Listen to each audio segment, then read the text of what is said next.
오늘 제목은 전도자의 참된 두려움이라고 제목을 잡았습니다.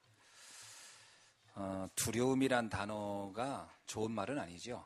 원래 두렵다라는 말은 좋은 말은 아닌데, 근데 바울이 이 두려움이란 단어를 본문에서 거듭해서 쓰고 있습니다. 제가 이 본문을 쭉 읽으면서 다른 말로는 물론 염려지만 그거는 이제 드러난 거고요. 그러면 바울의 어떤 상태, 중심은 뭐냐면 간절함입니다. 간절함이죠. 바울의 간절함을 표현하기를 두려움으로 표현한 것 뿐이죠. 우리가 이제 나라를 너무 사랑하는 사람이 그 나라가 위태롭게 되면 그 간절함 때문에 잘못될까 두렵다 이런 말을 쓰잖아요. 그런 의미에서의 두려움입니다. 무섭다란 단어보다는 걱정스럽다, 간절히 염려된다 이런 말로 표현할 수 있습니다. 자, 그러면 왜 바울은 이러한 두려움을 갖게 되었을까 하는 겁니다. 우리가 세상을 보면 에베소서 6장 12절에 보니까 이런 말씀이 있어요. 우리의 싸움은 혈과 육에 가는 게 아니고 그 통치자들과 그리고 권세자들과 어둠의 세상 주관자들과 하늘에 있는 악의 영들과의 싸움이다. 사단이 붙잡고 있는 네 종류의 사람들이 있습니다. 사단이 잡고 있는 하나가 통치자예요. 이 왕이나 임금이나 대통령이나 이런 최고의 권력자를 사단이 잡아버리면 상상할 수 없는 일들이 일어납니다.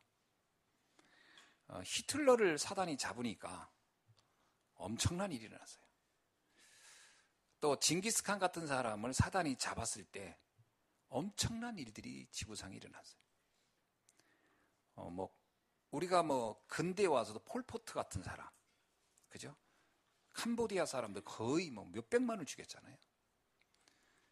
러시아에 우리가 알고 있는 그 독재자 누굽니까? 스탈린 같은 사람, 이런 사람들이 권력자가 잡은 사람들이죠. 그러니까 이 권력자가 사단에게 잡혀버리면 이런 문제가 일어나는 거죠. 또 권세 있는 사람들을 사단이 잡았을 경우, 권력 있는 사람들이죠. 그게 경제력을 가지고 있든 세상에 다른 어떤 힘을 가지고 이런 사람들을 사단이 잡았을 경우, 그 다음에 어둠의 세상 주관자라고 있습니다. 어둠의 세상 주관자가 뭐냐면 그 악한 것을 가지고 세상을 움직이는 사람이죠. 대표적으로 마피아 두목 같은 사람들이죠. 범죄자, 범죄 조직, 이런 사람들을 사단이 붙잡고서 움직이죠. 지금 남미는 그런 마약 천국인데 그 마약을 움직이고 있는 그 사람들이 어떤 국가 권력보다도 더 강하다 이렇게 표현하는 사람들도 많아요. 그게 어둠의 세상 주관자들이죠. 엄청나게 많은 사람이 그들 때문에 죽어요. 그리고 하늘에 있는 악한 영들이다 그래서. 하늘에 있는 악한 영들이란 말은 악한 영에 사로잡혀서 세상에 역할을 하는 사람들이죠. 전 종교 지도자들, 이런 사람들입니다.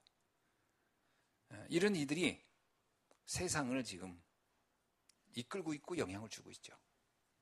그러니까 사단도 이들을 서밋으로 쓰는 거예요. 사단의 서밋, 세상의 서밋은 이 사단이 잡고 움직임. 그러니까 많은 사람이 그 영향을 받게 되는 거죠. 결국은 12가지 문제에 잡혀서 살다가 가는 거죠. 이들에 의해서 사람들이 속는 겁니다. 이런 권력자들에 의해서, 이런 뛰어난 사람들에 의해서 속는 거죠. 그러니까 불신자는 뭐예요? 하나님이 어디 있어? 불신자는 완전히 그 하나님을 알 수 없도록. 성도들은요, 세상이 너무 대단해 보이게 해가지고 내가 받은 복음의 가치가 아주 하찮고 초라하게 만들어버리는 거예요.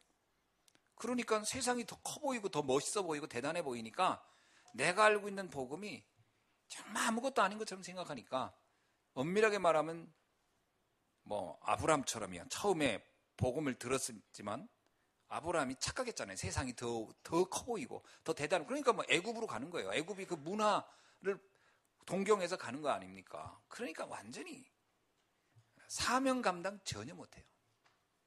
그러니까 세상 일로 그냥 세월 보내다 가는 겁니다. 이렇게 사단은 이러한 서밋을 세워서 세상을 장악하고 있다. 자, 그러면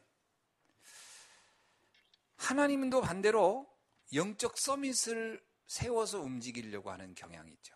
그러니까 하나님도 처음부터 시대마다 영적 서밋을 세웁니다. 우리가 알고 있듯이 렘넌트 7명이 대표적이죠. 뭐 아브람, 요셉, 모세, 다윗, 다니엘, 에스더 이런 사람들은 하나님이 그 시대에 서밋으로 쓴 겁니다. 그래서 시대의 그 흑암과 대적해서 보세요. 모세는 누구와 만납니까? 바로왕과 만나잖아요. 아브람은 누구와 만납니까? 가나안의 7 족속들과 만납니다. 이렇게 대적, 세상의 서밋과 정면승부를 내게 해서 거기에서 하나님의 역사를 증거하게 만들죠. 뭐 바울도 그걸 알았기 때문에 누구를 만나려고 했어요? 로마 황제를 만나려고 한 겁니다. 바로도 이 바울도 사실은 서밋인 거죠. 하나님은 그런 서밋을 시대마다 세우시는 겁니다. 그래서 여러분이 복음을 딱 가지고 그런 나오잖아요. 에베소 6장 12절. 우리의 싸움은 혈과 육이 아니다는 거예요. 이 악한 영들과 싸우는 거라는 거예요. 사단에게 장악된. 그럼 우리의 싸움의 대상이 누구예요? 통치자, 권세자, 어둠의 세상 주관자, 하늘에 있는 악한 영들과 싸우는 겁니다. 서밋이 안 되고서는 싸울 수 없겠죠. 바울이 복음 알고 나서 뭐라고 얘기냐면 나는 로마 황제를 만나야 되겠다. 참 기가 막힌 거예요. 누가 시킨 게 아닌데 자신이 안 거예요. 난 서밋이다는 거예요. 그들을 만나야 되겠다. 여러분도 복음 딱 알면 무슨 생각을 해야 돼요? 내가 시장을 좀 만나야 되겠다. 대통령을 좀 만나서 이거 좀 알려줘야 되겠다. 이런 생각을 해야 되는 겁니다. 사실. 옆에 아줌마나 만나볼까? 뭐 이런 건 물론 가능한 건 얘기지만 생각부터가 서밋이 돼야 돼요. 아멘. 예, 생각부터 서밋이 돼야 됩니다. 그래서 성경에 나오는 인물들은 그 시대 최고의 세상 서밋을 만나러 가고 또 만나져요. 모세 보고 바로왕을 만나러 가라 그랬더니 모세가 그럽니까? 아이고 제가 어떻게 만납니까? 그러니까 우리들하고 비슷한 생각을 한 거지. 우리가 어떻게 만납니까? 감히. 여러분도 그런 생각 하잖아요. 우리가 어떻게 해? 하나님이 뭐라고 합니까? 내가 하겠다. 그러면 너는 마음만 먹으라는 거예요. 넌 그 기도 제목을 잡기만 하라는 거예요. 여러분이 그 제목을 잡기를 주의 이름으로 축원합니다. 예. 그러니까 우리 렘넌트들도요. 꿈이라고 하는 게 뭘 꿈입니까? 세상의 꿈은 뭔가 막 성공을 향해 꿈꾸지만 진짜 하나님이 주는 건 서밋의 꿈을 꾸라는 거예요. 요셉을 보세요. 해와 달과 별이 내게 절할 것이다. 그게 서밋의 꿈 아닙니까?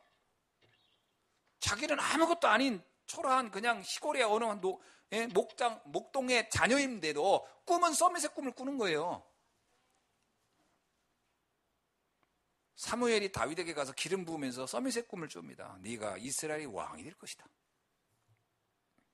그 꿈을 여러분이 꾸시기를 주의 여러분 축원합니다. 예, 서밋의 꿈을 꾸셔야 돼요.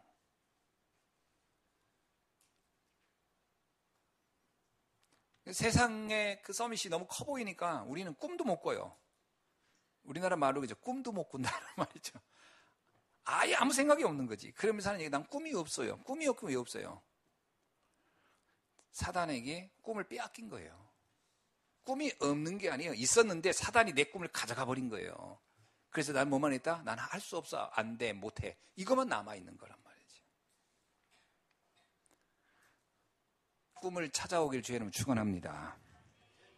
찾아오셔야 돼요. 초대교회 성도들 꿈이 없어요. 사실 엄밀하게 말하면. 마가다락방에 모아놓고 복음 전했어요. 감난산에서 40일간 하나님의 나라. 꿈이 없는 거예요. 사실은 언약을 잡아도. 그러니까 주님이 마지막 올라가면서 승천하기 전에 그들에게 꿈을 줍니다. 뭐라고요? 성령 충만을 받아라. 그럼 권능이 임하게 될 것이다. 그러면 어떻게 된다? 땅끝까지 이르러 복음의 증인이 될 것이다. 너는 서밋이 될 것이다. 사실은 그 갈릴리 출신들에게 꿈을 준 거예요. 여러분도 땅끝까지 이르러 복음의 증인이 되게 할 것이다. 아멘. 꿈을 붙잡기를 바랍니다. 잡으셔야 돼요. 아무 꿈이 없다는 것은 그거는 슬픈 일인 거예요. 자, 이 영적 서밋은 벌써 보는 눈이 다른 거죠. 그래서 보는 눈이 다른 겁니다. 세상 사람들은 이 세상 서밋 앞에 잡혀가지고 아무것도 할 수 없다고 할 때 영적 서밋은 상관없이 꿈을 꾸는 거예요. 세상과 상관없는 꿈을 꾸는 거예요. 진짜 문제를 알기 때문에 진짜 해답을 아는 거예요. 예. 돈이 없기 때문에 꿈을 못 꾸거든요, 사람들. 그러나 돈과 상관이 없는 거예요, 꿈은. 내가 배움이 없기 때문에 난 꿈을 못 꾼다고 그러거든요. 꿈은 배움과 아무 상관이 없는 거예요, 사실은. 세상은 자꾸 얘기해요. 내가 배운 게 없기 때문에 아무 꿈도 꾸지 마. 넌 돈이 없어 아무 꿈도 꾸지 마. 너 집안에 배경이 없어 아무 꿈도 꾸지 마. 이러거든요. 그 세상이 만들어 놓은 룰에 우리는 잡혀 있단 말이죠. 근데 하나님은 그렇게 얘기 안 해요. 상관이 없는 거야. 네가 목동이라도 상관없고 네가 노예라도 상관이 없고 네가 어부라도 상관이 없고 상관이 없는 거야.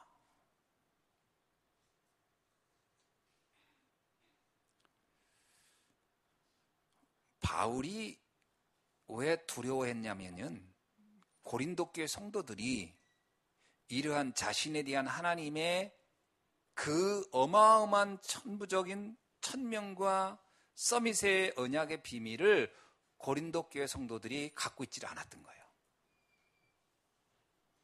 그러니까 고린도 교회 성도를 보면요, 오늘날 우리들의 모습이 너무 비슷한 거예요. 성도들은 복음을 들었지만 그런 생각이 전혀 없었던 거예요. 그것을 바울이 보면서 두렵다 한 거예요. 너무 안타깝다 이 말이거든요. 아닌데 세계를 바꿀 사람들인데 왜 그들은 이런 생각을 못할까? 그게 바울은 두렵다는 거예요. 아무리 말을 해도 이미 다른 게 각인되어 있기 때문에 안 들리는 거예요. 모세가 각인되어 있기 때문에 뭐라고 얘기해도 예수님, 하나님이 얘기해도요, 모세는 안 들려요. 못한다는 얘기만 해요. 그걸 볼 때 하나님을 볼 때 두렵다는 거야. 뭐가 두려운 거야? 안타깝다 이 말이겠지. 저렇게 사는 게 아니. 저렇게 살다 가면 안 되는데. 바울이 그 고백을 하는 겁니다. 나는 그들이 두렵다는 거예요. 기대가 없으면 두려움도 없잖아요. 근데 너무 기대가 있는데 안 되는 거예요. 그 생각을 못 하는 거예요. 그 잡혀버린 거예요. 생각의 노예예요. 생각의 노예. 생각에 잡혀버렸어요. 난 아무것도 할 수 없어. 사실 보이는 것에 잡혀있는 게 문제가 아니고요. 보이지 않는 데 잡혀있는 게 더 문제인 겁니다. 그죠? 그 얘기 아니라 코끼리가 어릴 때 그 새끼, 코끼리 때 키우면서 그 목에다 줄을 매가지고 이렇게 묶어놓은 데잖아요. 그러니까 이 코끼리가 새끼가 막 도망가려고 보니까 이게 이제 계속 목에 이렇게 채이니까 못 도망가는 거야. 그래서 이 코끼리 머릿속에 각인이 된다는 거예요. 나는 저 줄을 끊을 수 없어. 코끼리가 그 새끼의 몇 배만큼 커졌는데도 그 줄은 그 자리에 그렇게 막아놓은 데잖아요. 그냥 살짝. 그래도 이 코끼리는 뭐라고 하냐면 나는 이거를 끊을 수 없어 라는 게 각인됐기 때문에 못 도망가는 데잖아요. 힘만 확 주면 쑥 뺄 수 있는데도 왜냐? 각인시켜 놓는 거예요. 생각의 노예. 무서운 겁니다. 생각의 노예. 고린도 교회 성도들이 생각의 노예가 돼버렸어요. 이걸 못 벗어나는 거예요.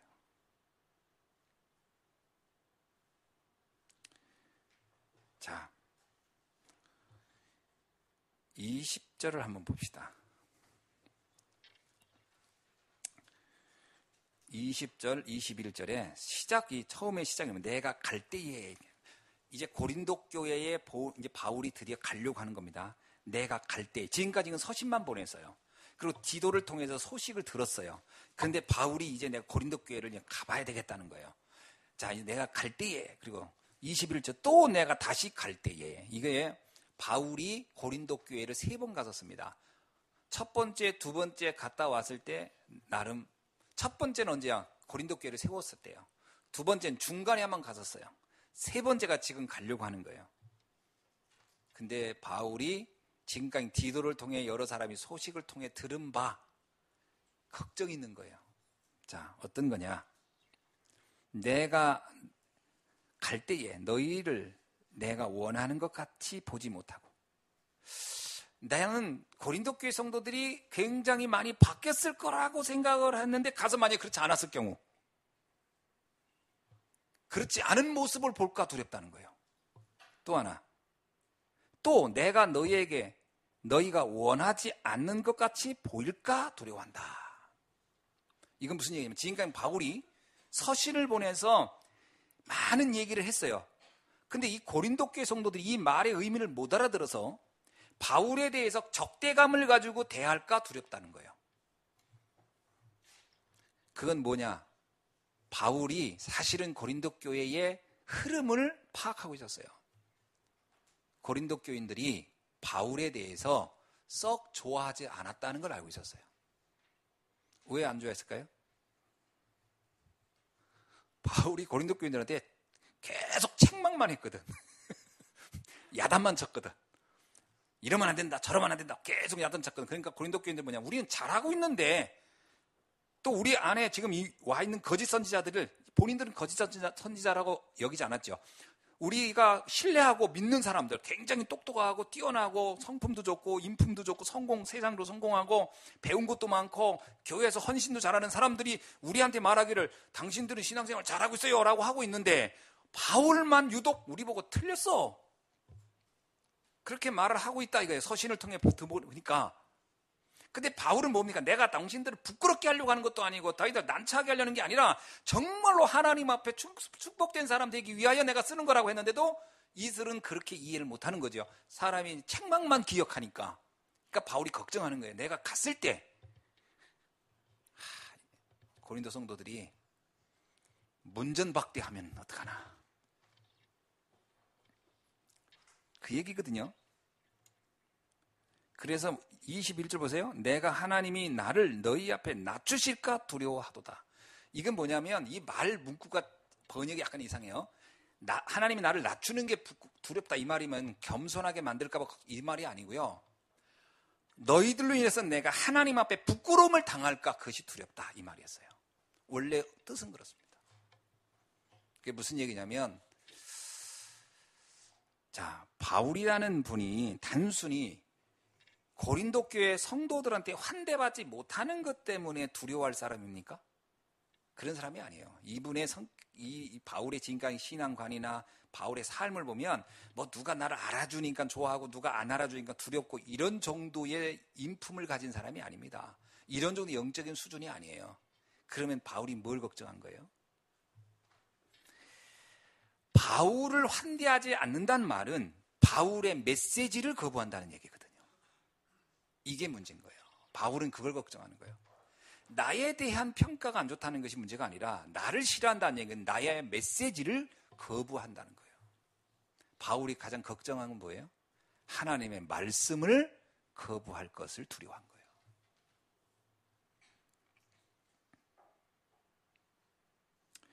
사실 이 고린도 교회 성도들이요, 사도 바울을 사도로 인정을 안 했어요. 사도로 인정을 안 했어요. 그 이유가 어떤 신학 책에 보니까 이렇게 나와요. 일단 바울이 말을 잘 못했대요. 바울은 글은 잘 썼는데 말주변이 없었어요. 근데 이 거짓 선지자들은 말을 너무 잘해. 이 달병가들하고 둘이 있으면 바울이 어리석해 보여. 어눌하게 보여. 거기다 바울은 질병이 많아. 아픈 것도 눈도 잘 안 보이지, 뭐 간질도 있지. 사람이 겉으로 볼 때도 별로 그렇게 호감 가는 사람이 아니야. 바울은 또 대머리거든요. 여러 가지로 볼 때 이제 바울은 별로 이렇게. 그러다 바울은 또 말이 그렇게 부드럽지를 않아요. 바울의 표현이 굉장히 강합니다. 여러 가지로. 그리고 그때 당시에 로마 시민권을 가진 사람이 많지 않았는데 또 바울은 또 거기도 로마 시민권을 가지고 있으니까 사람들이 볼 때는 또 싫은 거야. 여러 가지로 바울은 성도들이 좋아할 유형은 아니에요. 거기다가 거짓 선지자들은 교회에서 너무 사람들한테 잘해요. 그러니까 사람들이 그 사람들 말에 다 빠져 있는 상태예요.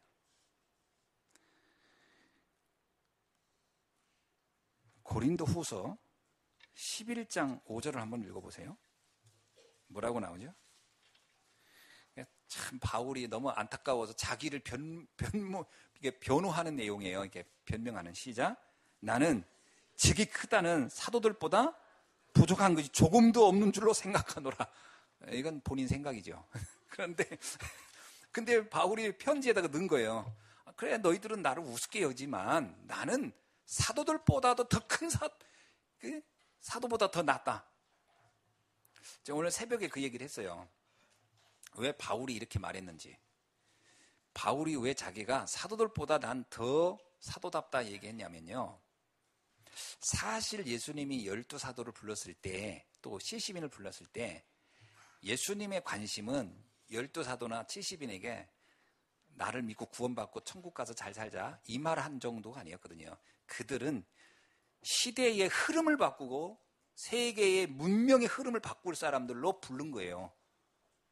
그죠? 예수님은 그렇게 부른 겁니다. 12명이 비록 출신은 어부 출신이고 우리가 볼 때 세상으로 볼 땐 참 하찮은 사람들 중에 불렀지만 예수님이 그들을 불렀을 때는 그들의 배경과 아무 상관없이 시대를 바꾸고 미래를 바꾸고 시대의 문화를 바꿀 사람들로 불렀어요.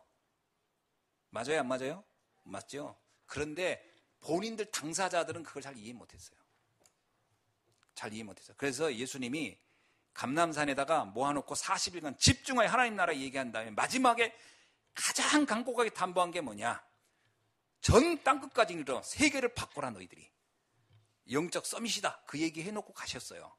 근데 제자들이 잘 이해 못했어요. 근데 어느 날 예수님을 직접 본 적이 없는 바울은 메시지를 듣다가 잘 깨달은 거예요. 예수님이 우리를 부르신 거는 전 세계를 바꾸라는 거구나. 우리를 영적 서밋로 처음부터 불렀구나. 이걸 바울은 알았어요. 그 알고 나서 사도들을 예루살렘에 가서 만나봤는데 사도들의 수준이 어땠어요? 할례를 받았냐 안 받았냐, 음식을 이걸 먹으면 되냐 안 먹으면 되냐, 그런 수준 가지고 따지고 있는 걸 딱 본 순간 바울이 그때 깨달은 거야. 한심하구나. 한심해. 진짜 하나님은 세계를 살리라고 저들을 불렀는데 본인은 그걸 하는 건 생각도 못하고 저런 수준에 매여서 살고 있구나. 내가 니들보다 낫다. 그 얘기예요. 내가 사도보다 낫다. 교만하다고도 볼 수 있지만 정체성을 제대로 깨달은 거예요. 여러분이 이 시대의 흐름과 하나님이 세계를 바꾸라고 하는 이 언약을 이해 못하면 정말 우린 슬픈 거거든요. 이걸 깨달으면 여러분은 아브라함보다도 낫고 모세보다도 낫고 사도들보다도 나은 사람인 겁니다. 아멘. 그러니까 바울은 너무 답답한 거예요. 왜냐? 고린도 교회 성도들에게 말하고 있는 그 영향을 미치는 사람들 얘기는 어느 정도 수준인지 아세요? 너희들은 고린도에서 그냥 신앙생활하고 이렇게 하나님 잘 믿다가 이렇게 살다가 복 받고 가는 거야. 이런 얘기만 하고 있는 수준인 거예요. 근데 바울은 지금 거기에 관심 있는 게 아니에요. 로마를 바꿔야 된다는 거예요. 고린도 전체를 다 바꿔야 된다는 거예요. 그 얘기를 지금 성경에서 보내는데 성도들은 관심이 없어요. 그리고 성도들은 그런 바울의 말에 관심이 없고 도리어 싫어하는 거예요. 왜 우리한테 저런 얘기해요? 우리는 예수 믿고 그냥 편안하게 이렇게 살다가 천국 갈 건데. 이게 이제 바울과 그 성도들과의 영적인 그 간격이 너무 큰 거예요. 12장 11절 한번 볼게요. 11절로 12절. 고린도 교회에 보내는 편지입니다. 12장 11절 12절 다 읽어서 시작. 내가 어리석은 자가 되었으나 너희가 억지로 지킬 것이니 나는 너희에게 칭찬을 받아야 마땅하도다. 내가 아무것도 아니니 지극히 크다는 사도들보다 조금도 부족하지 아니하고 또 사도의 표가 된 것은 내가 너희 가운데서 모든 참음과 표적과 기사와 능력을 행한 것이라. 아멘. 내 생각엔 난 너희들이 나를 칭찬할 줄 알았는데 나를 아예 무시하고 있구나. 뭐 이런 얘기인 거예요. 나는 근데 사도들보다도 난 더 큰 사도다. 왜 이렇게 막 자기를, 근데 이런 것들은 뭐냐. 내가 좀 어리석게 이런 말 한번 쓰겠다 하고 쓰잖아요. 그러니까 바울이 이게 약간 역설적인 건데 이렇게 쓴 이유는 나를 알아줘. 나는 대단한 사람이야. 이 말을 하려고 한 게 아니고 지금 내가 말하는 이 메시지에 대하여 제발 깨달아 주세요. 그 얘기예요. 메시지를 알기를 원했던 거예요. 메시지를. 잘못하면 그럴 수 있습니다. 오늘날에도 목회자에 대해서 뭐 우리 목사님 뭐 그러면 목회자를 무시하는 게 문제가 아니에요. 그럴 수는 있어요. 목회자 마음에 안 들 수도. 근데 그 목회자 입에서 나오는 메시지도 무시당하는 것이 가장 큰 문제거든요. 그게 문제인 거예요. 바울은 그거예요. 나를 우습게 보는 게 문제가 아니라 그러다 보니까 내가 전하는 이 메시지에 대해서 너희들이 관심을 갖지 않는구나. 이게 나는 두렵다라는 거예요. 이해가 되시죠? 네. 그래서 데살로니가전서 2장 13절에서 바울은 이렇게 얘기합니다. 하나님의 말씀을 받을 때 사람의 말로 받지 아니하고 하나님의 말씀으로 받으니 진실로 그러하도다. 이 말씀이 또한 믿는 자 가운데서 역사하느니라. 아멘. 데살로니가전서 2장 13절의 말씀이에요. 그러니까 바울은요, 나를 인정받기를 원한다 이런 차원은 아니에요. 그런 사람도 아니고 뭐 그거에 대해서 관심도 없어요. 문제는 성도들의 영적인 상태와 자세 중에 말씀에 대하여, 이 복음의 말씀에 대한 태도가 바뀌기를 원했던 거죠. 그게 바뀌어야 되거든요. 말씀을, 하나님의 말씀을 받을 수 있어야 됩니다. 사람의 말로 들으면 아무런 역사가 일어날 수가 없죠. 그러고 보면 로마서 16장 사람들은 이 말씀을, 바울의 말을 하나님의 음성으로 들었던 사람들이다라고 볼 수 있죠. 그래서 그들은 시대를 바꾸고 교회를 바꾸고 미래를 바꾸는 응답을 받았던 것이죠. 이런 사람들을 가리켜서 우리는 비밀 결사대라고 하는 거죠. 그렇죠? 오늘 우리 성도님들이 이 비밀 결사대의 응답의 주역이 되길 주의 이름으로 축원합니다. 예. 로마서 16장 사람들은 이 바울의 메시지를 그냥 하나님 음성으로 딱 잡은 거예요. 그리고 그 안에 올인했어요. 그래서 세계를 바꿨잖아요. 자, 둘째, 바울이 두렵다라는 말을 이렇게 거듭해서 하는 이유 중에 하나는 뭐냐면 20장 후반절하고 21절 후반절에 두 번 반복해 나오는데요. 여기에 보면은 20절 후반절에 보세요. 자, 또 다툼과 시기와 분냄과 당짓는 것과 비방과 수근거리와 거만함과 혼란이 있을까 두려워하고. 이건 뭐냐면요, 고린도 교회 성도들 간에 일어나는 분쟁의 문제거든요. 근데 이 분쟁의 원인이 어디 있죠? 창세기 3장, 6장, 11장이에요. 나 중심이에요. 나 알아주지 않고 나 인정하지 않는다는 게. 그러니까 결국은 정확한 복음에 대한 부분이 근본적으로 안 바뀐 상태에서 그냥 신앙생활을 하는 거예요. 그러나 내가 조금만 손해가 보고 내가 조금만 이익이 된다 그러면요, 그거 가지고 막 다툼이 계속 일어나는 거예요. 그걸 바울이 사실은 듣고 있는 거예요. 그래서 이게 바뀌지 않으면 어떡하나, 근본 각인이 안 바뀌면 어떡하나, 이런 걱정이거든요. 지금 겉으로 보이는 신앙생활을 하는 것이 문제가 아니라 근원적인 문제에서 치유가 일어나야 되는 거죠. 그래서 바울은 영적 치유에 대한 부분을 놓고 간절함이 있는 거예요. 영적 치유를 받아라. 아멘. 네, 그거 받아야 됩니다. 내가 뭐 누구의 말에 서운하고 섭섭하고 막 자존심 상하고 아직 치유가 안 됐다는 근거예요. 진짜 복음이면 아무 문제 없는 거예요. 그죠? 우리가 잘 알고 있듯이 다윗 왕 보세요. 골리앗 그 전쟁터에 갔을 때 형들이 다윗을 놓고 막 모욕하고 막 비난합니다. 아니, 형들이 그랬다니까요. 아니, 형들이 도와주진 못할 망정. 근데 다윗이 뭐라 합니까? 내가 어찌 이유가 없겠습니까? 나 말하지 않겠다는 거야. 그거 가지고 내가 뭐 분하고, 그거 가지고 흥분하고, 그것 때문에 뭐 비방하고, 그거 가지고 뒤에서 헌담하고, 그거 가지고 난동 피고 폭력 행하고, 난 그런 거 안 한다는 거예요. 왜? 지금 내가 싸워야 할 대상은 골리앗이라는 거예요. 진짜 가치를 본 거예요. 이런 사람이 치유된 사람들이에요. 진짜 가치를 본. 그렇지 않으면 사소한 거에서 세월을 다 낭비한다니까요. 얼마나 거 가지고 삐지고. 그러면 무엇을 못하죠? 시대의 언약을 이루지 못합니다. 평생 그거 붙잡고 갈등하다 갈 건데 뭐 언제, 그게 아까 얘기했듯이요, 사단이 성도들에게 주는 유혹이에요.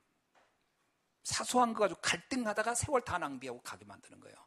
살리는 일, 서밋의 응답, 시대의 언약 하나도 이루지 못하는 거예요. 그게 가장 큰 문제예요. 그런 경우가 너무 많아요, 성도들. 근데 고린도 교회 성도들이 그랬다니까요. 신앙생활은 해요, 안 하는 게 아니에요. 하는데 이들이 이러다 보니까, 생각해보세요. 고린도 교인들이 늘 다투고 분쟁하고 뭐 거기 나오잖아요. 개바파, 바오로파, 응? 바울파, 팝을 나눠 싸웠잖아요. 그 나중에 심지어 예수파도 나왔어요. 그래서 싸우면 어느 세월에 세계복음화를 하고 고린도를 바꾸고 로마복음화를 하겠냐고요. 그건 바울이 보기엔 한심한 거예요. 늘 내가 옳단 네가. 그 전부 다 기준이 나야, 나. 내 기준에 안 맞는 건 다 틀린 거지. 다 내 기준에 맞으면 다 맞고. 그런 식이면은 세계복음화는 절대 못하고요. 하나님의 나라는 절대 못 이루는 거예요. 그게 고린도 교회의 영적 수준이 그랬다는 거예요. 그래서 바울은 그들의 영적 치유가 일어나기를 원했던 거예요. 치유가 일어나야 됩니다. 생각 치유, 마음 치유, 영혼 치유가 일어나야 돼요. 아무 상관없다. 뭐 복음이 약하고 연약한 사람도 그럴 수 있다. 그리고 나는 하는 거예요. 언약 잡고 가는 겁니다. 아멘. 요셉 보세요. 형들이 하는 행동을 보면 진짜 수준 이하지요. 요셉 상관하지 않습니다. 보디발 집에 갔을 때 억울하죠. 그 보디발의 아내가 그렇게 자기를 누명지, 얼마나 억울합니까? 상관하지 않아요. 치유된 사람, 영적 치유 이루어지길 주의 이름으로 축원합니다. 근데 왜 치유가 안 일어났죠? 왜 이게 안 일어났느냐? 안타까운 것은 바울이 말한 이 메시지가 그들에게 안 들어갔기 때문에 그런 거예요. 앞에서 막 걱정했던 게 그거예요. 메시지가 안 들어가니 그 다툼이 끝나지가 않는구나. 메시지가 들어가야 돼요. 두 번째 21장 후반절에 보니까 내가 전에 죄를 지은 여러 사람들의 그 행한 바 더러움과 음란과 호색함, 이게 전부 다 성적 문제거든요. 그러면 이것이 회개하지 아니함으로 슬퍼할까 두려워하노라. 무슨 얘기예요? 성적으로 이들이 그 회개하지 않는 것을 두려워한단 말입니까? 그런 차원이 아니에요. 고린도라는 지역은 아폴로 신전이 12개가 있었고요. 고린도에는 1000명의 신전 매춘부가 있었어요. 그러니까 고린도는 완전히 음란의 도시였어요. 도시 자체가. 그래서 고린티아조마이라는 말이 있어요. 고린티아조마이란 말은 고린도 사람들이란 뜻인데, 그 고린도 사람들이란 말은 뭐냐면 성적으로 부도덕한 사람들이라는 뜻을 담은 겁니다. 그래서 그때 당시 바울 시대 사람의 저 사람은 고린도 사람이야 하면은 무슨 뜻을 담은 거예요? 저 사람은 성적으로 타락한 사람이야 라고 하는 말이 동의어였어요. 그러면 여기에다 바울이 성도들에게 음란, 더러움, 호색, 이거 전부 다 성적인 얘기거든요. 이것을 왜 했죠? 그 시대의 문화를 성도들이 그냥 흡수해버리고 있었어요. 그 문화를 받아들이고 있었다는 거예요. 이게 문제입니다. 오늘날 우리가요, 이 시대를 살아가지만 시대를 바꾸고 변화시키는 것이 우리의 역할이지, 이 시대에 동조하고 따라가는 게 우리의 역할이 아니거든요. 바울이 답답하고 두려웠던 건 뭐냐면 이 흑암 문화를 바꿀 수 있는 능력이 없고 흑암 문화에 동조하고 따라가고 있구나라는 것을 안타까워했던 거예요. 우리가 잘못하면요, 세상을 따라갑니다. 어떤 때요? 세상이 부럽고 세상이 대단해 보이고 세상이 막 어마어마해 보이면 이미 그 사람은 세상 문화에 빠져 들어간 거예요. 세상을 바꿀 수 없습니다. 세상을 어떻게 봐야 돼요? 12가지 문제에 잡혀 있는 곳이에요. 가진 자 안 가진 자 상관없어요. 지위고하를 막론하고 남녀노소를 막론하고 누구나 거기에 빠져 있는, 그들을 살릴 일이 하나님 우리에게 천명으로 주신 겁니다. 이렇게 그 현장이 이렇게 변했음에도 불구하고, 이렇게 이런 상황임에도 불구하고 이걸 바꾸지 못하는 이유는 딱 이유가 뭐냐? 고린도 후서 11장 4절 말씀이에요. 다른 예수, 다른 영, 다른 복음이 이들에게 각인돼 있었어요. 그게 안 바뀐 거예요. 다른 복음이 뭐죠? 인본주의, 율법주의, 신비주의 이런 겁니다. 그러니까 세상의 것을 그냥 다 갖다 사용하고 있는 거예요. 단순히 음란의 이야기를 하는 게 아닙니다. 그 시대의 문화를 추종하고 따라간다는 거예요. 오늘날 세계의 트렌드는 동성연애예요. 이게 소수의 인권이란 단어로 포장하고 나타나니까 사람들 다 따라가는 거예요. 지금은 이제 가정이라는 단어도 이제 한 남자와 한 여자의 개념이 아니에요. 그냥 요즘 초등학교 교과서도 그렇게 나온다더라고요. 중학생, 고등학교는 더 말할 것도 없고 성에 대한 이 개념이 바뀌어버렸어요. 근데 이게 문화예요. 그러니까 사람들 따라갑니다, 다. 그걸 하면 진보적이고 뛰어난 사람이고 그걸 거부하면 아주 고리하고 시대에 뒤떨어진 사람으로 낙인 찍어버리는 거예요. 이러한 흐름을 우리가 잘 봐야 되거든요. 이게 고린도 교회가 처해한 상황이었어요. 무슨 얘기야? 세상을 보는 눈이 열려있지 않은 거예요. 이것을 빨리 깨닫고 치유되기를 원했던 거죠. 네. 자, 세 번째는 뭐냐? 19절입니다. 다 같이 읽어봅시다. 시작. 너희는 이때까지 우리가 자기 변명을 하는 줄로 생각하는구나. 우리는 그리스도 안에서 하나님 앞에서 말하노라. 사랑하는 자들아, 이 모든 것은 너희의 덕을 세우기 위함이니라. 아멘. 바울의 말을 고린도 교인들이 어떻게 이해했죠? 변명하는 것으로, 마치 자기를 이렇게 뭐 포장하고 자기를 막 자랑하고 이렇게 오해하는 거예요. 그게 아니건데, 나는 옳고 너는 틀렸다 이 말로 하는 줄 알았는데 그게 아니었거든요. 그러면서 뭐냐? 너희의 덕을 세우기 위함이었다. 세 번째는 뭐냐면요, 바울은 고린도 교회의 덕을 세우기 위하여 그 고린도 교회가 시대의 모델로 서기를 원했던 겁니다. 그러니까 바울이 가장 두려워했던 게 뭐냐면 이 성도들이 그 시대에 정말 영적인 모델이 되기를 원했는데 그렇게 되지 않으면 어떡하나, 이런 거거든요. 하나님이 오늘 우리 예수한교회를 이 시대의 교회의 모델이 되기를 원하시는 줄로 믿습니다. 그렇죠? 여러분을 보고 많은 신앙인들이 야, 그래, 신앙생활은 저렇게 해야 되는 거야, 그런 모델이 되기를 주의 이름으로 축원합니다. 네. 그래서 교회라고 하는 것은 시대 재앙을 막는 유일한 시스템이에요. 그래서 교회는 복음으로 구원받은 하나님의 자녀들이 모이는 것이기 때문에 진짜 교회는 문턱이 높아야 될까요? 없어야 될까요? 문턱이 없어야 됩니다. 진짜 교회는 문턱이 없는 거예요. 근데 요즘 교회 문턱이 너무 높아요란 말을 해요. 교회가 문제가 있는 거예요. 교회는 누구나 올 수 있어야 돼요. 신분 여하, 지휘고하, 남녀노소 상관없이요. 임금도 와서 하나님 앞에서 회개하고 복음받고 하나님 자녀 돼야 되고, 거지도 와서 하나님 앞에서 회개하고 구원받고 하나님 자녀 돼야 되고, 교회는 그 차별이 없는 것이거든요. 남녀의 차별이, 노소의 차별이, 지위의 차별이 아무도 없는 겁니다. 그게 교회예요. 교회는 모든 사람이 와서 예수 믿고 구원받아야 할 곳이에요. 아멘. 병든 자가 와서 치유받고, 무능한 자가 와서 유능해지고, 문제 있는 자가 와서 해답 얻는 곳이 교회입니다. 그래서 교회는 복음이라는 이 비밀을 가지고 재앙지대, 사각지대를 바꿔서 황금어장으로 바꾸는 것이 교회인 줄로 믿습니다. 그죠? 흑암으로 덮인 세상을 하나님 나라로 바꾸는 게 교회예요. 이게 교회가 얼마나 소중하고 중요한지를 우리는 알아야 되겠죠. 이 일에 고린도 교회가 모델 되기를 원하는데 이게 잘 안 되니까 바울은 두렵다라는 거예요. 그래서 바울이요, 서신을 첫 번째 서신 보내고 두 번째 서신 보낸 거에서 고린도 전서, 고린도 후서는 두 번의 편지를 보낸 거예요. 보내는데 마지막까지 확신이 없는 거예요. 이 편지를 보고 과연 고린도 성도들이 제대로 알아듣고 제대로 말씀 안에서 응답을 받고 있었을까? 두렵다라는 거예요. 그렇게 안 됐으면 어떡하나. 거의 이제 마지막이거든요, 이게. 고린도 후서의 마지막 부분인데 바울이 서신을 쓰면서 이런 안타까움을 가지고 마무리를 하고 있는 거죠. 그래서 우리 예수한교회는 이 시대에 영적 서밋이 되는 교회의 응답을 누려야 할 줄로 믿습니다. 그래서 교회가요, 영적 서밋이 돼가지고 시대 재앙 막는 전초 기지가 돼야 됩니다. 네.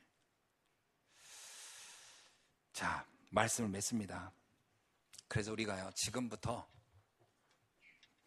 좀 집중해서 말씀을 딱 잡아야 할 게 있는데, 첫째 뭐냐? 강단 메시지에 집중해야 됩니다. 예배 성공, 그렇죠? 강단 메시지에 성공하셔야 돼요. 예배를 놓치면 사실 인생 전체가 무너지고요. 예배의 핵심 중에 핵심은 메시지죠. 이번 한 주간에도 여러분이 주의 말씀을 붙잡고 집중하는 가운데 영적 서밋, 영적 치유가 되어져서 살리는 응답의 주역이 되길 주의 이름으로 축원합니다. 그래서 두 번째는 뭐냐면 복음으로 완전 치유를 해야 돼요. 요한복음 19장 30절에 분명히 말하죠. 다 이루었다. 다 끝냈다는 거예요. 복음은 완전하고 복음은 충분하며 복음은 모든 것입니다. 진짜 믿으시면 돼요. 그래서 육신적인 방법으로 문제를 해결하려고 하면 할수록 미궁으로 빠져갑니다. 하나님께 절대 주권을 맡기시고 여러분 어떻게 한다? 완전히 해답 얻고 누리시길 주의 이름으로 축원합니다. 네, 그거 하셔야 돼요. 자꾸 우리는 문제가 오면 그 문제를 내가 알고 있는 상식적으로 자꾸 접근해서 어떻게 해결해 보려고 하거든요. 더 미궁으로 빠집니다. 하나님께 맡기시고 결론을 내세요. 그래, 주님이 모든 걸 이루셨고 완전하셨고 해가신다는 걸 믿으면 됩니다. 네. 문제는 반드시 답이 있으며 위기는 기회고 축복의 발판이라는 것을 확신하기를 주의 이름으로 축원합니다. 세상의 말, 소리 속지 마세요. 사람들의 말 아무리 들어도 그 도움 안 됩니다. 그거 마음만 두렵게 만들고 떨리게 하지 아무런 답이 안 돼. 말씀에 집중하기를 주의 이름으로 축원합니다. 세 번째입니다. 영적 서밋입니다. 주님은 처음부터 우리를 살리는 서밋으로 불렀다는 거예요. 세상 사람들이 아무리 세상 지식이 대단해도 답이 없어요. 답이 없어서 지금 방황하고 있는 거예요. 여러분 살리는 자 되길 주의 이름으로 축원합니다. 답을 주세요. 여러분 이미 답을 알고 있습니다. 만 가지 문제에도 답은 그리스도예요. 왜? 그 답, 그리스도 안에 모든 게 다 있다니까요. 확신하기를 바랍니다. 그래서요, 현실만 보지 말고 사실을 보고, 사실만 보지 말고 진실을 보고, 진실만 보지 말고 영적 사실 한번 보세요. 이 말이 굉장히 중요한 거예요. 여러분 묵상을 많이 해보셔야 돼요. 어떤 사건이 딱 터지면 현실만 딱 보면 어떻습니까? 열받지. 네가 그럴 수 있어? 막 이럴 수 있지만 진실을 보면 아, 이게 오래된 일이구나. 그렇죠? 그럼 영적 사실을 보면요, 복음 없어서 일어난 일이구나. 내가 여기에 답을 주고 기다려야 되지 않겠나? 그러면 됩니다. 그게 서밋이 된 거예요. 요셉이 형들 앞에서 그 서밋의 비밀을 가지고 만난 겁니다. 그 형들 다 살리잖아요. 영적 서밋.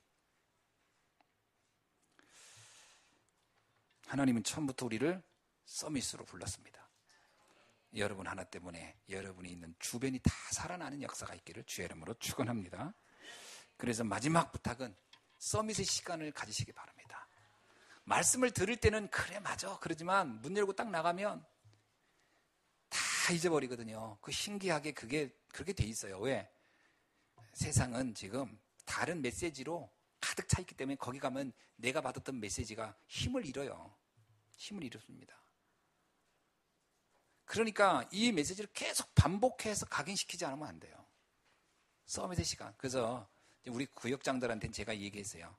눈을 딱 뜨자마자 제일 먼저 우리가 기도 수첩 메시지부터 한번 들어보자. 그거부터 시작하자. 그래가지고 그거 하는지 안 하는지 확인해야 되니까 카톡방에 올려라 그랬더니 지금 열심히 하고 있어요. 막 찍어서 올리고 막 그게 뭐 별스럽지도 않고 뭐 이런 걸 왜 하나 부담스럽게 불편하게 아침 바빠 죽겠는데 아닙니다. 해보세요. 어느 날 내가 굉장히 자유롭고 평화롭고 뭔가 누림 속에 있는 나를 발견하게 될 겁니다. 서밋의 시간. 그거 안 하죠? 계속 세상의 사건과 문제와 이 소식으로 시달릴 겁니다. 시달리며 사시겠습니까? 누리며 사시겠습니까? 선택하시길 바랍니다. 기도하겠습니다. 하나님 감사합니다. 오늘 주실 말씀으로 서밋의 시간을 가지고 살리는 자의 응답을 날마다 누리게 하옵소서. 주 예수 그리스도의 이름으로 기도하옵나이다. 아멘.